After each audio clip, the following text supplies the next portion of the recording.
नमस्कार, आप देख रहे हैं न्यूज़ वन इंडिया। मैं हूं आपके साथ पूजा यादव। एलएसी पर घिरते चीन का युद्ध राग। चीनी राष्ट्रपति ने सैनिकों को तैयार रहने को कहा। पीएलए नेवी मरीन को युद्ध के लिए तैयार रहने को कहा। युद्ध के लिए हमेशा तैयार रहे सैनिक। शी जिनपिंग ने कहा। चीन के राष्ट्रपति शी जिनपिंग का सैनिकों को आदेश, युद्ध की तैयारी करो, हाई अलर्ट पर रहो। पीएलए नेवी मरीन को युद्ध के लिए तैयार रहने को कहा है। अब युद्ध राग गाना शुरू कर दिया। युद्ध के लिए हमेशा तैयार रहे सैनिक, शी जिनपिंग का बयान। चीन के राष्ट्रपति शी जिनपिंग का सैनिकों को आदेश, युद्ध के लिए रहे तैयार।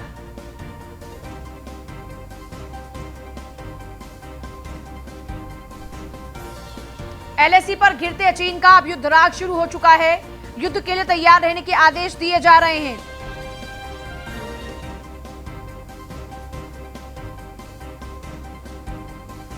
पॉलिटिकल एडिटर संजय सिंह जुड़ गए हैं। संजय जी, एक तरफ बार बार मुंह की खानी पड़ रही है चीन को, और अब कुछ ना मिला तो युद्ध राग गाना शुरू कर दिया।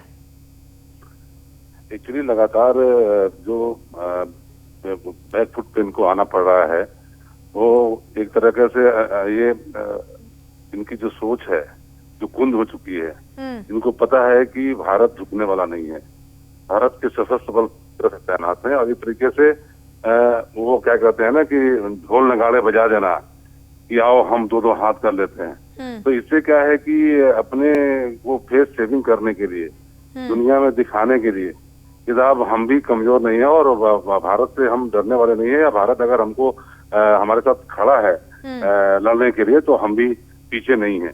लेकिन सच्चाई यही है कि ऐसा पहली बार हो रहा है कई दशकों के बाद कि भारतीय सशस्त्र बल मुंहतोड़ जवाब देने के लिए और ललकार करके सामने खड़े हैं। चाहे हमारे प्रधानमंत्री ने ललकारा हो, हमारे रक्षा मंत्री ने ललकारा हो, हमारे सीडीएस ने ललकारा हो, या फिर हमारे एयर चीफ मार्शल और हमारे जनरल ने ललकारा हो। ललकार पहली बार हुई है कई सालों के बाद, इसीलिए हताशा में इस तरह के बयान आ रहे हैं चीन की तरफ से। अच्छा, अभी ये सिर्फ बातें की जा रही हैं या फिर वाकई इस तरह की सिचुएशन अब बन रही है? सिचुएशन इसलिए बन रही है कि भारतीय सशस्त्र बल पूरी तरीके से तैयार हैं और वहाँ भारतीय सेनाओं के को लेकर के जो आंकड़े दिए जा रहे हैं मीडिया में। संजय जी, आपके पास आ रही हूँ। के सिन्हा डिफेंस एक्सपर्ट हमारे साथ में हैं। के सिन्हा जी, ये युद्ध राग जो चीन ने आलापना शुरू किया है, इसमें अगर डिफेंस की बात की जाए तो हम ऑलरेडी हर लेवल पर डिफेंस के तौर पर बहुत ही स्ट्रांगली बिहेव कर रहे हैं, लेकिन नेक्स्ट स्टेप क्या होना चाहिए अब हमारा? देखिए, जो हमारी परिस्थितियां बनी हैं और खास करके 29-30 अगस्त के बाद और 7-8 सितंबर के बाद परिस्थितियां पूरी हमारे बदल गई हैं। उसको टर्निंग ऑफ डिफेंसेस कहते हैं, साउथ ऑफ पैगांग त्सो के अंदर। उसके बाद परिस्थितियां चाइना के फेवर में है नहीं।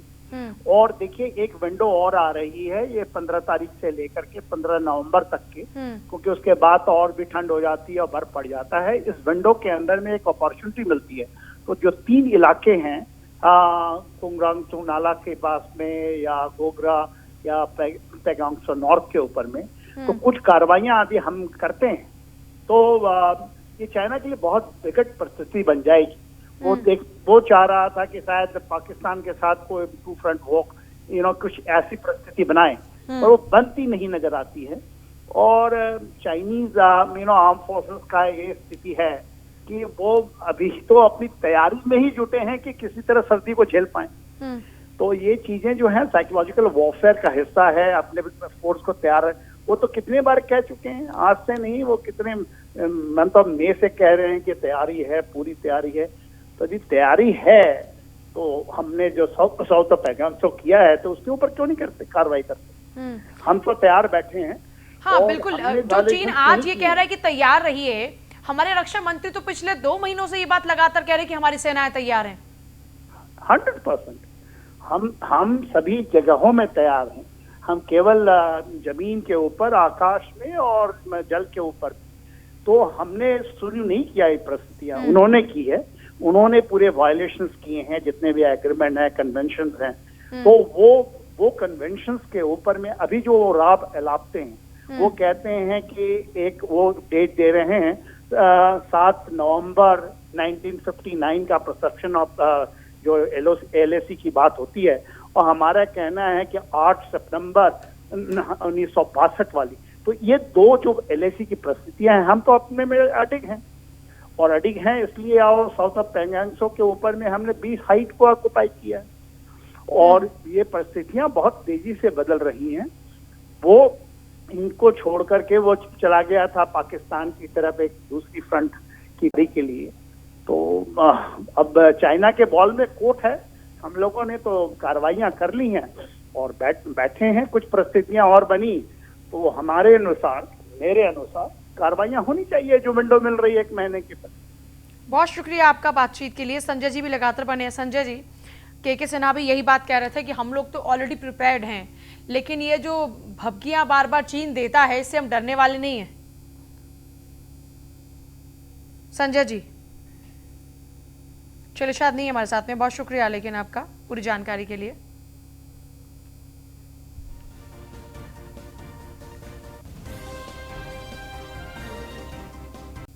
और खबर नई दिल्ली से है, जहां मोती नगर के विधायक शिवचरण गोयल ने कर्मपुरा वार्ड में कई योजनाओं का लोकार्पण किया। शिवचरण गोयल ने पूर्व निगम पार्षद राकेश जोशी, वार्ड अध्यक्ष प्रभा वर्मा और जल बोर्ड के जेडी राकेश कुमार, जय सुशील वर्मा के साथ मिलकर पानी की पाइपलाइन का उद्घाटन किया।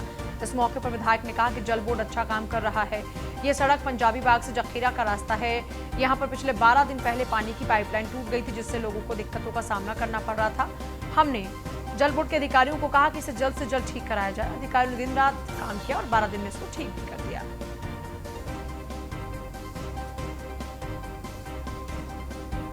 पार्क ये पुल जखीरे से पंजाबी बाग को जोड़ता है और यहाँ पर पिछले 12 दिन पहले ये पाइपलाइन टूटने से पूरे क्षेत्र में पानी का संकट आ गया। तो जल विभाग के अधिकारियों से बात करने के बाद आज इस पाइपलाइन का 12 दिन के बाद उद्घाटन हुआ। तो लेकिन जल विभाग के अधिकारियों ने जैसे काम किया, 10 दिन में इस पाइपलाइन का निर्माण कर दिया।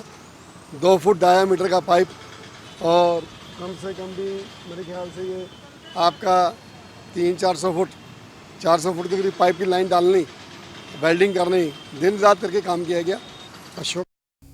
और इस बीच बड़ी खबर हाथरस कांड से जुड़ी हुई। सुप्रीम कोर्ट में सुनवाई हुई और पीड़ित परिवार की सुप्रीम कोर्ट में अपील। दिल्ली में हो ट्रायल, परिवार को केंद्रीय एजेंसी से सुरक्षा दी जानी चाहिए। पीड़ित आरोपी सरकार को सुनना काफी है। सीजीआई ने कहा, हमें पूरे संसार का परामर्श नहीं चाहिए, अब किसी नई अर्जी पर सुनवाई नहीं। हाथरस केस में सुप्रीम कोर्ट ने फैसला सुरक्षित रखा है।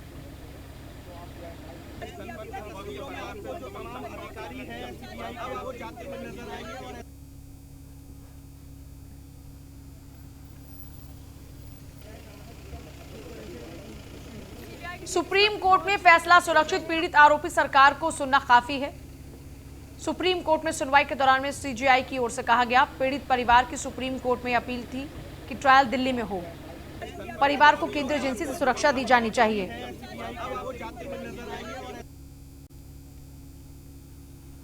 पीड़ित आरोपी सरकार को सुनना काफी है।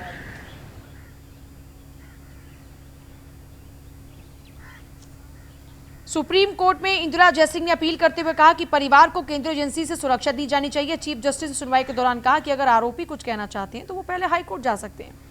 चीफ जस्टिस ने कहा कि हमने पीड़ित सरकार और आरोपी को सुन लिया, यही अहम है, बाकी किसी बाहरी को नहीं सुनेंगे। इतना कहने के साथ ही अदालत उठ गई और आदेश रिजर्व रख लिया। कोर्ट ये तय करेगा कि सीबीआई जांच की निगरानी सुप्रीम कोर्ट करेगा या हाई कोर्ट। ट्रायल को दिल्ली ट्रांसफर किया जाए या नहीं। पीड़ित परिवार और गवाहों की सुरक्षा यूपी पुलिस करेगा, यूपी पुलिस को करनी है या फिर सीआरपीएफ को करनी है। सुप्रीम कोर्ट में पीड़िता के परिवार की वकील सीमा कुशवाहा ने कहा कि गवाहों और परिवार को सुरक्षा दी जाए, स्टेटस रिपोर्ट सीधे अदालत को मिले। सॉलिसिटर जनरल ने कहा कि सरकार सीबीआई जांच से गुरेज नहीं कर रही, पूरा सहयोग कर रहा है। अब परिवार को सुरक्षा भी दी गई, लेकिन जो लोग पीड़िता के परिवार का नाम पहचान सार्वजनिक कर रहे हैं वो दंड के भागीदार हैं, ये अपराध है। इस आधिकारिक दस्तावेज से डिलीट किया जाए, जिस पर अदालत ने कहा कि उन्हें डिलीट कर दिया जाएगा।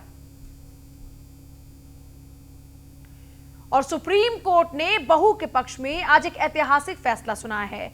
सुप्रीम कोर्ट ने कहा कि घरेलू हिंसा अधिनियम के तहत बहू को अपने पति के माता पिता के घर में रहने का अधिकार है। जस्टिस अशोक भूषण की अध्यक्षता वाली 3 न्यायाधीशों की पीठ ने तरुण बत्रा मामले में 2 न्यायाधीशों की पीठ के फैसले को पलट दिया।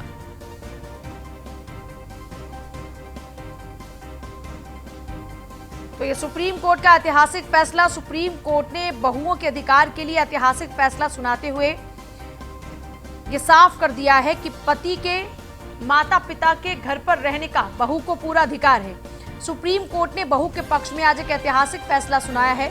सुप्रीम कोर्ट ने कहा कि घरेलू हिंसा अधिनियम के तहत बहू को अपने पति के माता पिता के घर में रहने का पूरा अधिकार है। जस्टिस अशोक भूषण की अध्यक्षता वाली 3 न्यायाधीश की जो पीठ थी, तरुण बत्रा मामले में 2 न्यायाधीशों की पीठ के फैसले को पलट दिया गया। तरुण बत्रा मामले में 2 जजों की बेंच ने कहा था कि कानून में बेटियां अपने पति के माता पिता के स्वामित्व वाली संपत्ति में नहीं रह सकती। अब 3 सदस्यीय पीठ ने तरुण बत्रा के फैसले को पलटते हुए 6-7 सवालों के जवाब दिए। कोर्ट ने कहा कि पति की अलग अलग संपत्ति में ही नहीं बल्कि साझा घर में भी बेटी का अधिकार है। हाथ धोना रोके कोरोना अभियान की शुरुआत हुई है ग्लोबल हैंड वॉशिंग डे के अवसर पर। अभियान का शुभारंभ सीएम योगी ने किया। आदित्यनाथ ने इस अभियान का शुभारंभ किया, हैंड वॉशिंग का महत्व बताया और कोरोना काल के दौरान उन्होंने कहा कि इसका महत्व और ज्यादा पता चला है। स्वास्थ्य विशेषज्ञ पहले से ही इसके बारे में बताते रहे कि हमेशा हाथ धोने चाहिए। ग्लोबल हैंड वॉशिंग डे को लेकर हम लोगों को जागरूक करें। वर्ल्ड हैंड वॉशिंग डे के मौके पर सभी को शुभकामनाएं देता हूं।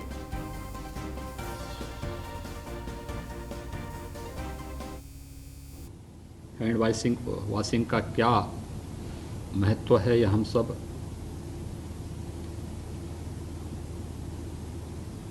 एक सामान्य दिनचर्या के रूप में परिवार के अंदर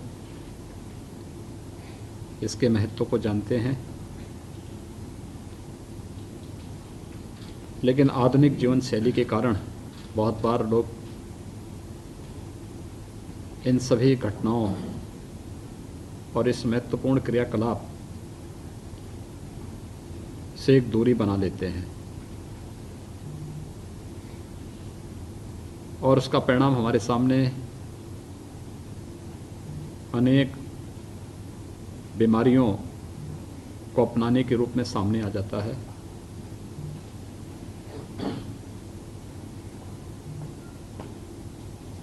हैंड वॉशिंग का महत्व इस वैश्विक महामारी कोरोना कालखंड के दौरान हम लोगों ने समझा है, जाना है। यद्यपि स्वास्थ्य विशेषज्ञ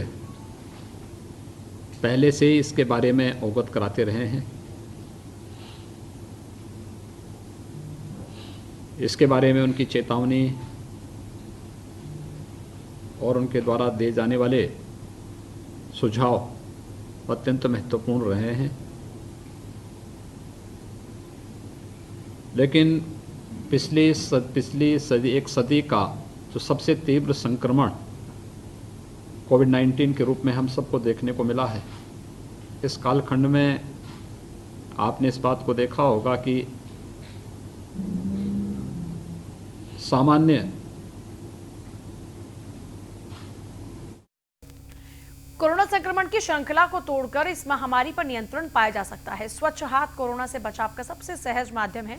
आइए आज ग्लोबल हैंड वॉशिंग डे पर कोरोना पर विजय सुनिश्चित करने हेतु नियमित अंतराल पर अपने हाथों को धोने का प्रण लें। योगी का ट्वीट।